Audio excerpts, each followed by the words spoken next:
Right now, sentiment in the stock market is holding steady at plus 0.00, but momentum is on the rise at plus 0.58.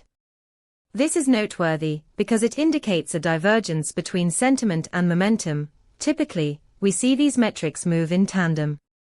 You'll want to dig deeper into your analysis. Our API returns a comprehensive data payload, including sentiment scores, momentum, and semantic clusters that help you understand the underlying narrative driving these numbers.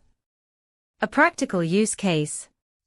You could leverage this data to enhance your trading algorithms, particularly in situations where momentum is picking up, but sentiment remains flat. This discrepancy could signal an impending shift that you might want to capitalize on. Check out the documentation at pulsebit.lojenterprise.com/docs to start building.